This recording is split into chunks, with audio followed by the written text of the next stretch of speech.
everyone. My name is Victoria Calderoni, and I'm the Executive Director of the Enid Symphony Orchestra. I'm joined today by Douglas Newell, Artistic Director of the Enid Symphony Orchestra, and a very special guest, Eduardo Moreira, pianist and our guest artist for our first concert of the Bon Voyage season, Rhapsody in Blue.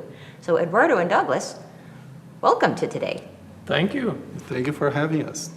So we're in for a real treat, and you just heard the introduction to Gershwin's Rhapsody in Blue, which you'll hear on our concert on October 4th. So we're here today to talk a little bit about what viewers can expect on that performance. Now, before we begin, I'd like to thank our sponsors for the performance. I'd like to thank Messer-Bauer's Insurance Company here in Enid, Park Avenue Thrift, and of course, the Oklahoma Arts Council with assistance from the National Endowment for the Arts.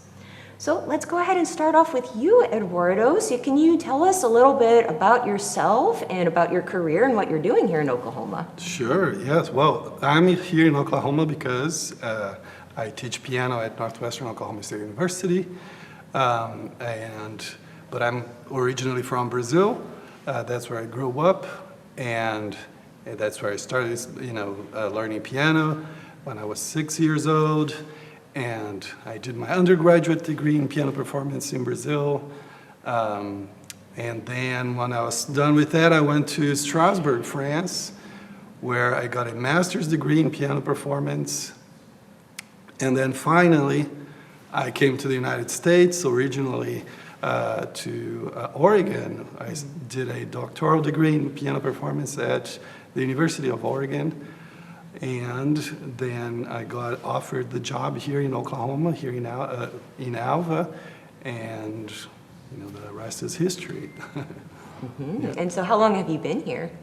Now it's my fourth year. Yeah, fourth year I've been.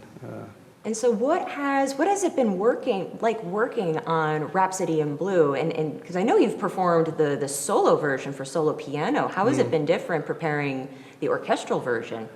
Well, the orchestral version is actually a little easier, than the solo version, because the solo version you have to play all the parts, basically, and you play the solo piano part, and then you have to play everything that the other instruments play. It's all condensed for solo piano. And you are playing the whole time. In the orchestral version, you don't play the whole time, even though you are playing most of the time, actually. And they are pretty similar, actually. Of course, the orchestral parts, there are moments where the piano is just playing accompaniment to the orchestra. But they are, in general, they are pretty similar.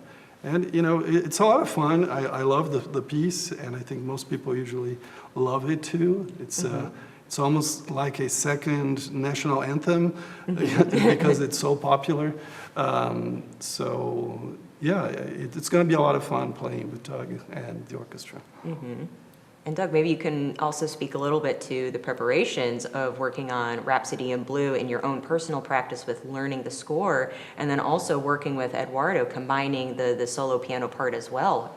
Well, the first thing you do is look at the piece as a whole. But then you have to learn the piano part as the conductor, because there are large portions of the music where the orchestra doesn't play, and you have to know what the pianist is doing, and then putting that together with the orchestra. There's some extremely tricky things rhythmically going on, and some it's sort of a game of toss or catch. And you have to know the lead-ins that you're going to be handed from the piano so that the chords happen at exactly the right time. Gershwin also plays with you a little bit, because he will start into a theme and start something happening and a build-up like it's time for the symphony, and then the piano pulls back and starts again with something a little different, and then comes back, and then it's time. And players quite often are, They'll look at you and, no, not yet. It's almost. But it's a fascinating piece. It's a piece I first heard probably when I was 10 or 11 years old, maybe 9.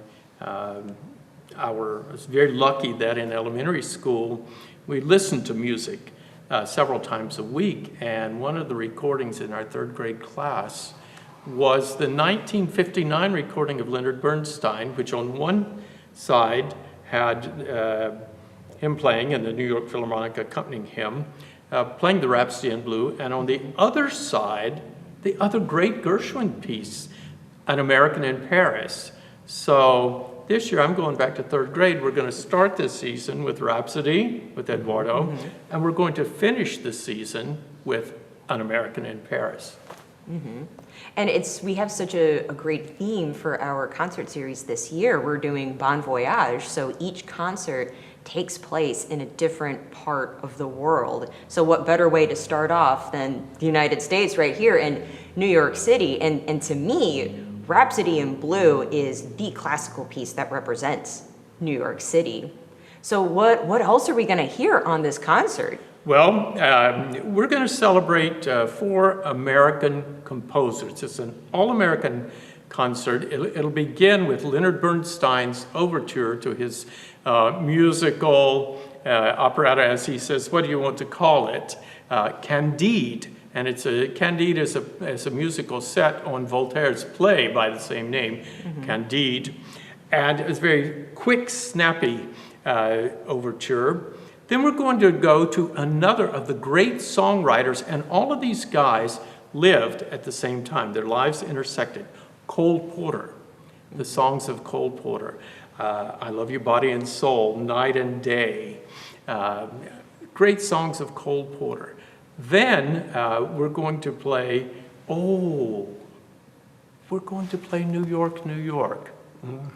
Frank Sinatra. Oh, you got Well, but it wasn't just Frank. But yeah, we're going to play New York, New York. And then we're going to take a totally different look at New York City as composed by the great American composer Aaron Copland, who was a colleague of Bernstein. He knew Porter. All of these guys have a common link to one teacher of music in Paris, Nadia Boulanger. She taught Copland, Bernstein. She would not teach Gershwin, and he was at first sort of concerned that she wouldn't, but she explained to him that his musical style was so unique, so American, that she did not want to touch it by teaching him European classical music. She thought it best that he develop on his own what he had begun. And he did. It was absolutely fantastic. So we're going to hear Aaron Copland's short piece for trumpet and English horn solo. It's called Quiet City, and it's incidental music from a play by the same name, Quiet City. And it's the story of a young man who goes to New York to seek fortune and perhaps fame, and he is pulled back continually by recollections of his brother playing the trumpet and the happiness that his brother had as a musician. And yet here he is working to have this business career and build an empire. It's a very touching piece of music. The trumpet represents the brother, the English horn, the principal character. And it's sort of a dialogue between the two, accompanied by the strings only in the orchestra.